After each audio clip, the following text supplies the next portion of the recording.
नमस्कार दोस्तों, maths for board exam में आपका बहुत बहुत स्वागत है।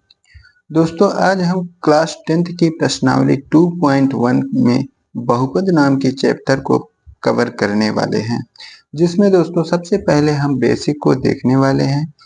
जस्ट बेसिक को देखने के बाद उसके क्वेश्चन को भी करेंगे। चलिए, सबसे पहले हम पहले हेडिंग चर से शुरुआत करते हैं। लिखा गया है चर। चर मतलब बहुपद, ऐसा बहुपद जिसका मान अनिश्चित होता है उसे हम चर बोलेंगे। ऐसा बहुपद जिसका मान अनिश्चित होता है उसे हम चर बोलेंगे। एग्जाम्पल के लिए एक्स वाई जेड लेंगे, ठीक है।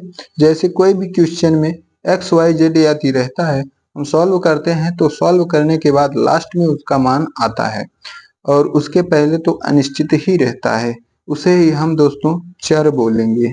आशा करता हूं कि आप चर को समझ पा रहे होंगे। उसके बाद दोस्तों दूसरा हेडिंग है अचर। ऐसा बहुपद जिसका मान निश्चित होता है उसे हम अचर बोलेंगे। जिसका मान निश्चित होता है उसे हम अचर बोलेंगे। एग्जाम्पल के लिए 5, 4, 9, 8 ये सब दोस्तों अचर हैं, क्योंकि 5 को हम कभी 6, 7 नहीं बोल सकते। 5 का 5 ही रहेगा। 4 को 4 ही बोलेंगे।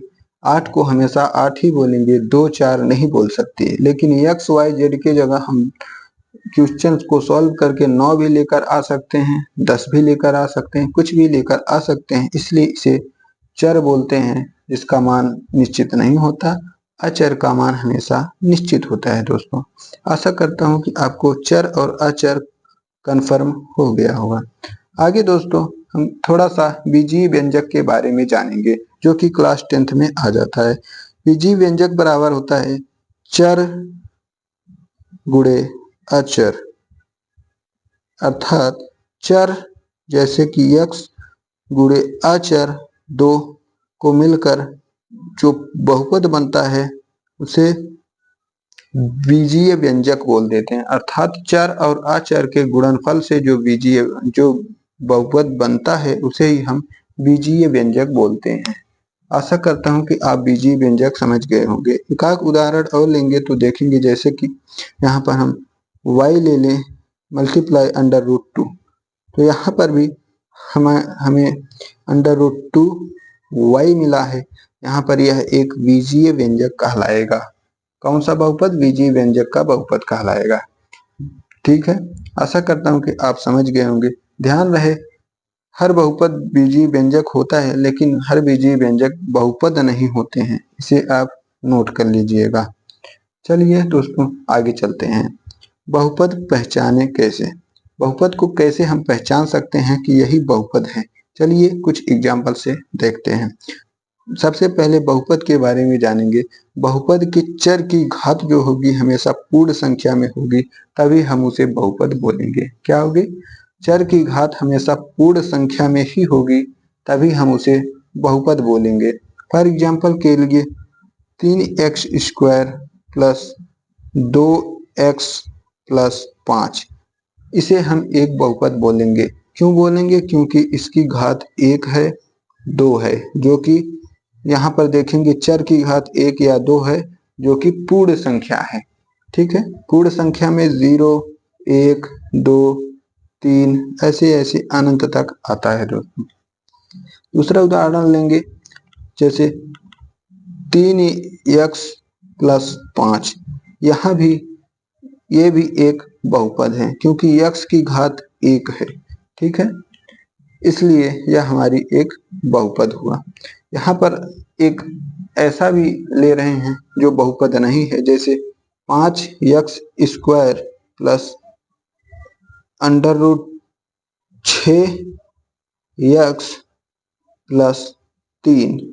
यहाँ पर देखेंगे दोस्तों तो ये बहुपद नहीं, क्योंकि x का घात 2 तो जरूर है एक पूर्ण संख्या, लेकिन यहाँ पर √6x, 6 भी अंडर रूट में है और x भी अंडर रूट में है। इसका मतलब ये है कि x का घात अंडर रूट में है, तो अंडर रूट का मतलब होता है 1/2, x की पावर 1/2, जो कि पूर्ण नहीं है, इसलिए हम इसे बहुपद नहीं बोलेंगे। बहुपद नहीं है। ठीक है दोस्तों, यह एक बहुपद नहीं है। जिसकी घात पूर्ण संख्या में होगी उसे ही हम बहुपद बोलेंगे, नहीं तो बहुपद नहीं बोलेंगे। और भी एक एग्जांपल लेते हैं, जैसे कि 4y² प्लस 5y+4। यहाँ पर भी देखेंगे इसे हम बहुपद बोल सकते हैं। ध्यान रहे दोस्तों, बहुपद के साथ ही समीकरण भी आता है, इसलिए मैं समीकरण का भी एग्जांपल देता हूँ। जब भी ऐसा रहेगा तो बहुपद कहलाएगा, लेकिन जब भी ऐसे समीकरण में बराबर और जीरो लगा दिया जाएगा तो वह बहुपद ना होकर समीकरण बन जाता है दोस्तों। जहाँ बराबर और जीरो जिस भी बहुपद पर लगाया जाएगा वह समीकरण बन जाएगा दोस्तों। आशा करता हूँ दोस्तों आप समझ पा रहे होंगे। अब दोस्तों देखते हैं एक पदी बहुपद, द्विपदी बहुपद और त्रिपदी बहुपद क्या है। एक पदी बहुपद में जैसे कि 4 ये एक पद है, एक पदी बहुपद है। 5 ये भी एक पदी बहुपद है। 4x ये भी एक पदी बहुपद है, जिसे बीजीय व्यंजक भी बोलते हैं। ठीक है, और 5y ये भी एक पदी बहुपद है। 6x² यह भी एक पदी ही बहुपद है दोस्तों। ठीक है, चलिए दो पदी बहुपद देखते हैं। जैसे कि 4x+1 यह एक पद और दो पद हो गया दोस्तों, इसे दो पदी बहुपद बोलेंगे। और कैसा बहुपद बोलेंगे? द्विपदी रैखिक बहुपद बोलेंगे दोस्तों, क्योंकि इसकी घात एक है। ध्यान रहे, जिसकी घात एक रहेगी उसे हम हमेशा रैखिक बहुपद बोलेंगे। यहाँ पर 4x की घात एक है तो इसे रैखिक एक पदी बहुपद बोलेंगे।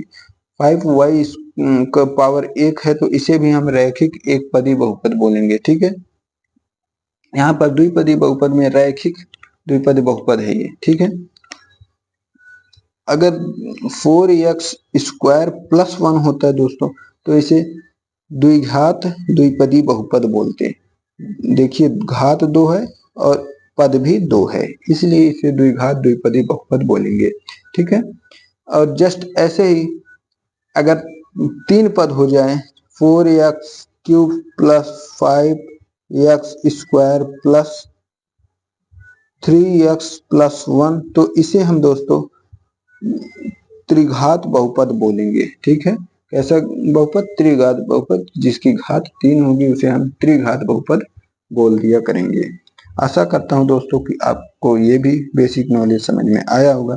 अब हम दोस्तों अगर हम बहुपद के द्विघात बहुपद की व्यापक रूप को देखना चाहे तो जैसे ax² + bx + c हमारा द्विघात बहुपद का बहुपद व्यापक रूप है दोस्तों। आशा करता हूं दोस्तों कि आप समझ पाए होंगे। इसके बेस पर कैसे क्वेश्चन बनता है उसे दिखा दे। जैसे a की जगह पर हम 5 लिख दिए, x² वैसे ही रहेगा, प्लस b की जगह पर 4 लिख दिए, x वैसे ही रहेगा, प्लस c की जगह पर कोई अचर पद लिखेंगे जिसका मान निश्चित हो, जैसे कि 2। तो यह हमारा एक द्विघात बहुपद बनकर तैयार हो गया दोस्तों। इसे ही व्यापक रूप का फार्मूला कहते हैं। आशा करता हूं दोस्तों कि आप समझ पाए होंगे। अब चलते हैं दोस्तों, कुछ हम क्वेश्चन है, एक ही क्वेश्चन है प्रश्नावली 2.1 में, उसे हम देख लेते हैं और उसे भी अच्छे से समझ लेते हैं।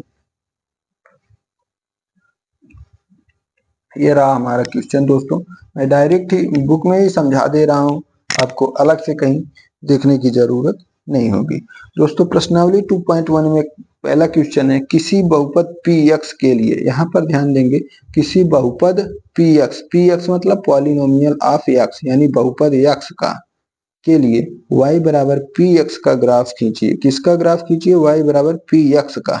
इसे ध्यान देंगे, px का ग्राफ खींचना है, x का ग्राफ खींचिए। नीचे आखिर 2.10 में दिया गया है, प्रत्येक स्थिति में px के शून्यकों की संख्या ज्ञात कीजिए। किसके शून्यकों की? px, polynomial, p means polynomial जिसे बहुपद कहते हैं, बहुपद x के शून्यकों की संख्या ज्ञात।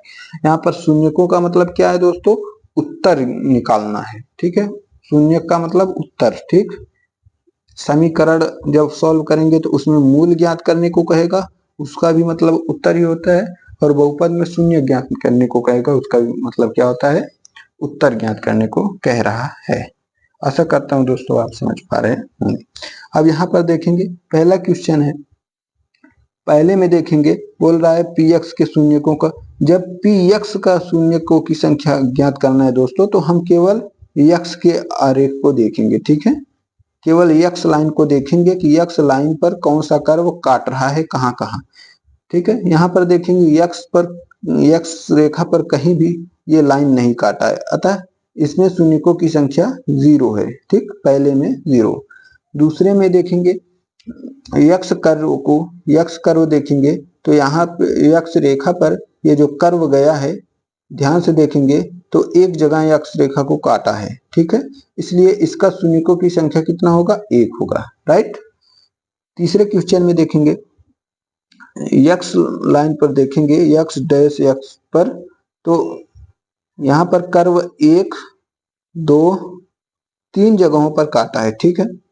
यक्स लाइन को 3 जगहों पर कर्व काटा है, इसलिए इसमें शून्यकों की संख्या कितनी होगी, 3, ठीक। तीसरे में शून्यकों की संख्या 3, दूसरे में 1, पहले में 0। और अगला क्वेश्चन देखेंगे चौथा क्या है। चौथा में देखेंगे तो यक्स रेखा को देखेंगे, जो कर्व है हमारा ये 2 जगहों पर काट रहा है, 2 बिंदुओं पर, एक बिंदु ये, एक बिंदु ये, अतः इसमें शून्यकों की संख्या कितनी होगी, 2, ठीक। अब आगे देखेंगे यहाँ पर पांचवे वाले में देखेंगे तो यक्स रेखा को देखेंगे तो यहाँ पर कर्व कई जगहों पर काट रहा है, पहला पॉइंट, दूसरा पॉइंट, तीसरा पॉइंट और चौथा पॉइंट, अर्थात 4 बिंदुओं पर यक्स रेखा को कर्व काट रहा है, तो हमारा शून्यक 4 हो जाएगा, ठीक है।